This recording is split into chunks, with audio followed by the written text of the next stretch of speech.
بسم الله الرحمن الرحیم. السلام علیکم ورحمۃ اللہ وبرکاتہ. نن موږ پر بل موضوع باندې سی هغه تعویض اختلافي مسله ده. موږ پر دا باندې خبرې کوو. لکه څنګه چې تاسو سره اول خبرې کړې وې پر جنازې د آباد واسطه کنهسته اختلافي مسله و، نو امید سي تاسو به په پوښتنه یاست او بیا هم قانون مراعات اختلاف تقریبا په څلور حصو کې موږ درته وویلو. نن یو بل اختلافي مسله را اخلو سل اوله تر اخره پورې ستاسو سر په خلاص او تاسو د دې مسلې عالمان جوړ سي او په دا مسله پوه سي او په دا مسله سر خلاص. د دې لپاره نن موږ غواړو چې تعویض جائز دی که ناجائز دی، بیا په دې کې صحیح او غلط کوم یو دی، او لدی بعد تعویض کم دی دا میانځ لار کوم یو ده چې اسلام ودته په کوم نظر ګوري. نو راځي چې تعویض وګورو. نو تعویض ناجائز ده، دا اختلافي مسله ده او په اختلافي مسله کې لدباړو خو علما موجود وي. تعویض ناجائز دی د علماو د امامانو یو دغه ډله ده، تعویض جائز دی د امامانو یو دغه ډله ده. اوس په اختلافي مسایلو کې به موږ څه کوو؟ نو ترې څلور حصې د ویډیو قانون مراعات اختلاف که تاسو وګورئ په یوټیوب هم ستا په فیسبوک هم ستا، نو تاسو ته به معلومات وسی چې د اختلاف په صورت کې مشکل څه کول پکار. نو تعویض ناجائز دی. ځینې علما، ځینې امامان، ځینې پوهان د دین چې غټ غټ علما دي او د احادیثو کتابونه له دوزاخه ډک دي چې تعویض ناجائز دی. لکه راځئ اوله ګورو. تعویض شرک دی. ان رک والتمائم والتولة شرک. سنن ابو داود 3883 کې په صحیح سند سره دا حدیث موجود دی چې تعویض تمام تعویض ته تعویض شرک دی، دم شرک دی او دا څه په غاړه جوړول دا شرک. بل روایت کې راځي چې چا په غاړه تعویض وځړولو الله تعالی هغه سړی پرېږدي پر هغه باندې، یعنی هغه سړی باندې الله تعالی سړی د تعویض پروال پرېږدي چې اوس دې هغه کته ګوري چې وتی د څنګه پالي. مسند احمد کې راغلی د حدیثو کتاب. دریم حدیث کې دا راځي چې حضرت عبد الله ابن مسعود رضی الله تعالی عنه و دم او تعویض او دا په غاړه زړولو شانو ته شرک ویلی دی. حضرت عبد الله ابن مسعود رضی الله تعالی عنه چې ټولو ته معلوم دی یو غټ د لوی علم په صحابي دی، فقيه صحابي دی. هغه دا وایي دا شرک دی. په سنن ابو داود کې په 3883 حدیث کې دی وایي. اوس براسو امامان د دې په باره کې څه وایي چې کوم امامان دا تعویض ناجائز بول. امام ابن تیمیه رحمت الله علیه و تعویض ته حرام او شرک وایي او دا وایي د شرک دروازه خلاصول دي. تعویض په غاړه ضرور دا د شرک دروازه خلاصول دي. الفتاوى الکبرى کې دی لیکي. امام ابن قیم رحمت الله علیه دا وایي چې غیر الله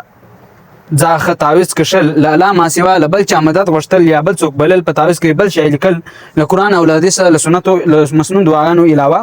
نو دغه شرک دی. نو عالم ځکه ورنه کځای نو. امام ابو حنیفه رحمت الله علیه زموږ تاسو امام دی، امام اعظم ابو حنیفه رحمت الله علیه هغه وایي چې ټیک نه دی، تعویض ټیک نه دی، احتیاط بهتر دی. احتیاط پدې کې د تعویض نو کشل سی او نه په غاړه سی. دا په تحاوی کې امریکا لیکلي دي او رد المختار کې دا لیکلي دي. نو امام ابو حنیفه رحمت الله دا کار نه کوي. امام شوکانی رحمت الله علیه سے علامه شوکانی رحمت الله علیه باندې مشهور دی، مضبوط عالم او امام دی. هغه وایي چې دا د احادیثو خلاف دی. دا څه دی؟ د احادیثو خلاف دی د تعویض کشل او دم کول. شیخ محمد بن عبد الوهاب رحمت الله علیه هغه وایي چې دا شرک دی، بلکې د شرک ابتدایي شکل دی، شرک شروع کول دی، یعنی شرک د شروع کړ. دا په کتاب توحید کې دی لیکي. دا هغه علما او هغه امامان او هغه روایت او هغه حدیثونه دي چې دوی وایي چې تعویض کشل شرک دی، تعویض کشل دغه ګناه لري او جایز نه دی. نو دغه علما اوس هغه علما چې کوم دوی وایي چې تعویض جایز دی، په هغه کې امام مالک رحمت الله علیه یې له قرآن د قرآن له آیاتو څخه جایز دی. المدونه الکبرى کې دی لیکي. امام شافعي رحمت الله علیه له قرآنی آیاتو او مسنون دعاګانو بیا څه حرج نشته په کتاب الام کې لیکي. امام احمد بن حنبل رحمت الله علیه بیا څه حرج نشته پکې په مسائل امام احمد از ابو داود کې دی لیکي. امام ابو یوسف او امام احمد رحمت الله علیه سیدات باړه شاګردان د امام ابو حنیفه رحمت الله علیه دي هغه دوی باړه وایي چې جایز دی او بلکې ټیک دی او په فتاوی الهندیه او رد المختار شری لیکي شیخ ابن باز مفتی اعظم سعودي عرب رحمت الله علیه دا وایي تعویذ جایز دی او دم افضل دی په نور علی الدوب شری لیکي شیخ صالح الفوزان حفظه الله عزمندای دی هغه کتاب و سنت سے مطابق جایز دی دا ویای په الفوزان شیدای لیکي چې د قران او د سنت مطابق یعنی د قران او د حدیث کوم مسنون دعاګانی آیتونه دي دغه مطابق تعویذ جایز دی او حافظ ابن حجر سی شارح د صحیح بخاری دی صفات الباری شرح صحیح بخاری مضبوطه شرح لیکل د عربیک شي سی هغه ویای سی تعویذ کشل دا د شفا یو صورت دی یو فتح الباری شي لیکلی اوس مرګرو تاسو به حیران سوي یاست چې لدی خو هم حدیثونه امامان دي لدی خو هم امامان دي ځینې امامان جایز دي او ځینې امامان ناجایز دي عوام له او موږ له څه کول پکار دي اوس موږ تعویذ پریږدو او کې کاږو دې مسلې حل کېدل لپاره مشتر درې اصول نو موږ په دې مسله کې یو اصول ځان ترڅو کلم سي اختلاف راشي نو خبره به اصول ورزي نو بیا به ته هغه مسله په اصول حل کې کا اصول حل کا نو اصول په غیر برک شي په اصول باندې هغه مسله جديده مسله وګوره او دغه سری یعنی په اصول باندې جديده مسله وګوره نو په خپل به حل راوځي نو اوس موږ په دې کې د ځینې امامان یا ځینې علما دا پر افراط باندې تللی و افراط یعنی سهار نمونه تعویذ جایز دی کدا سی یو ټولای موجود وي او سې دوی هر قسم تعویذ ته جایز وي نو دا ټیک نه ده ځینې خلک لازم علما یو راپورته کړي چې تعویذ سر نه مني بالکل تعویذ دم مني نه نو دا په دین کې کمی ده دام ټیک نه ده ځینې هر تعویذ جایز بولی نو دام ټیک نه ده ځینې هر قسم تعویذ نه مني دا هم ټیک نه ده د منځ لار دا ده چې قرآني آیاتونه وي اعتدال په دې کې دا وي د منځ لار بداوي او صحیح خبره په دې کې دا وي چې تعویذ هر یو جایز نه دی تعویذ هر یو ناجایز نه دی د منځ لار په دې کې اعتدال دا دی چې کله قرآني آیاتو ځخه او له مسنون دعاګانو ځخه تعویذ وکشل سي دا تعویذ جایز او صحیح دی اوس په دې کې اختلافي مسله ده نو که څوک ځینې علما یې سینه دی ټیک نو دوی سره هم دلیل شته که ځینې علما یې بالکل ټیک دی نو هم شته نو د منځ لار دا ده چې د قرآني آیات او مسنون دعاګانو ځخه تعویذ وکشل سي له هغه دم وسی نو دا جایز لافراط او تفریط ځخه ما سوا د اعتدال لار ده چې د قرآني آیاتو او له مسنون دعاګانو ځخه چې کم تعویذ وخیازي یا کم دم وسی دا جایز دی اوس بدل ترایسو چې موږ مخته یو د ویډیو پردا جوړې کړې وي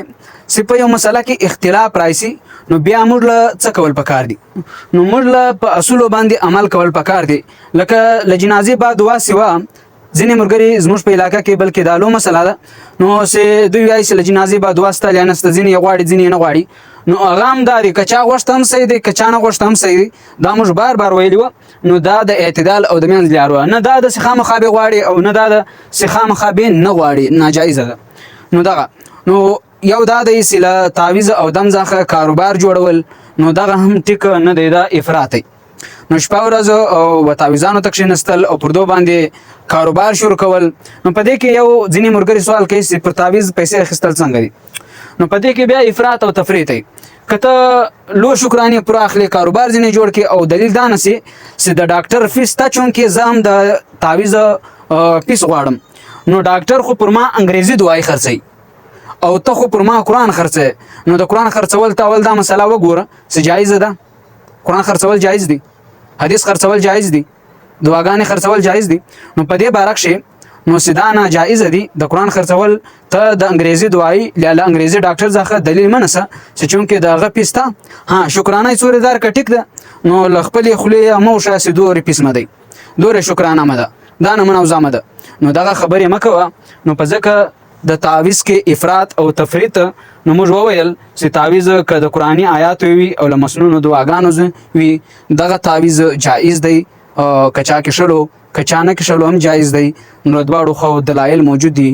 واخر دعوانا ان الحمد لله